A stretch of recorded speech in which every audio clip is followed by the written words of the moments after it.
Shalom Elohim, ketiga pribadi yang telah ada di tengah-tengah dunia ini. Shalom Elohim kepada anak-anak Tuhan yang ada di muka bumi ini. Izinkan saya dengan penuh kerendahan hati untuk membagikan sabda kebenaran firman Tuhan yang terambil dalam kitab Yehezkel pasal yang ke-33 ayat 11. Dalam nama Tuhan Yesus Kristus.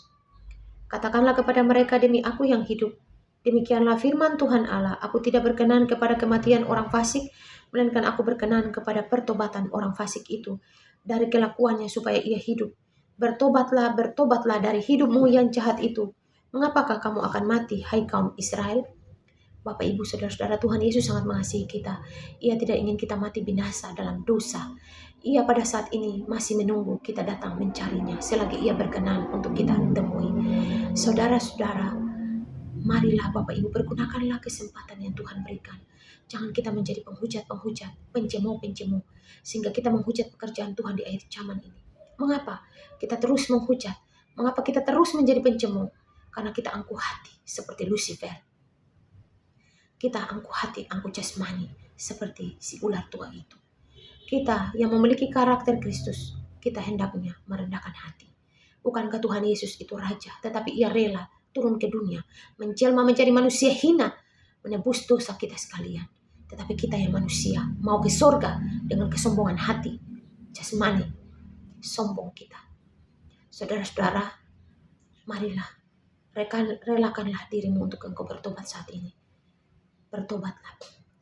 Relakan hati untuk engkau ditegur, dipimpin oleh Roh Kudus sendiri. Sebab Tuhan Yesus itu mengasihi kita sekalian. Ia tidak ingin kita mati binasa dalam dosa. Bahkan orang fasik pun ia tidak berkenan. Ia tidak mau kita mati dalam dosa. Tapi ia mau kita bertobat dan diselamatkan, mengambil bagian bersama-sama dengannya di kerajaannya yang kekal. Karena itu bertobatlah saudara. Bertobatlah. Bertobatlah. Bertobatlah. Bertobatlah. Inilah tahun Yobel. Tahun pembebasan. Jangan lagi engkau katakan seperti nenek moyangmu. Dari dulu sampai sekarang, bukankah dikatakan Tuhan akan datang, namun tidak datang-datang? Seperti pada zamanmu, mereka menertawakan dan mencemohnya ketika ia membangun batra di hutan, di gunung. Bukankah pada zaman akhir ini pencemooh-pencemooh itu sudah bangkit dan roh-rohnya masuk dalam tubuh-tubuh manusia yang angkuh jasmani, angkuh rohani pada saat ini, sehingga mereka mencemoh dan menghina pekerjaan Roh Kudus di akhir zaman ini. Bukankah aku katakan, dosa menghujat Roh Kudus tidak dapat diampuni? Bukankah kalian tahu bahwa menghina dan menghujat Roh Kudus sama saja dengan menghina Bapakku di surga? Bukankah Roh Kudus adalah aku sendiri, Yesus Kristus? Saudara-saudara, bertobatlah.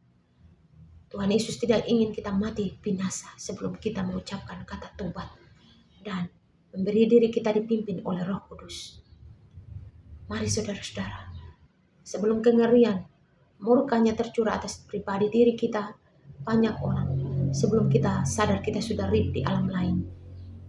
Marilah selagi masih dikatakan bertobat hari ini, masih bisa untuk kita bernafas dan mengatakan kata tobat. Bertobatlah. Bertobatlah, bertobatlah, ratakanlah tanah yang bergelombang, timbunlah tanah yang berlubang. Inilah tahun Yobel, tahun pembebasan. Berikanlah hatimu kepada Tuhan Yesus. Carilah ia secara pribadi, apapun agamamu. Mau Muslim, mau Konghucu, Katolik, Kristen, Protestan, Buddha, Hindu, semua manusia adalah sama di mataku. Yesus Kristus, Roh Alfa dan Omega. Semuanya sama di mata Tuhan Yesus Kristus. Sebab kalian adalah milik kepunyaan keturunan daripada Adam dan Hawa. Yesus Kristus itu sendiri. Tuhan Yesus menolong kita supaya kita mau hidup dalam pertobatan sungguh-sungguh. Haleluya, haleluya, amin.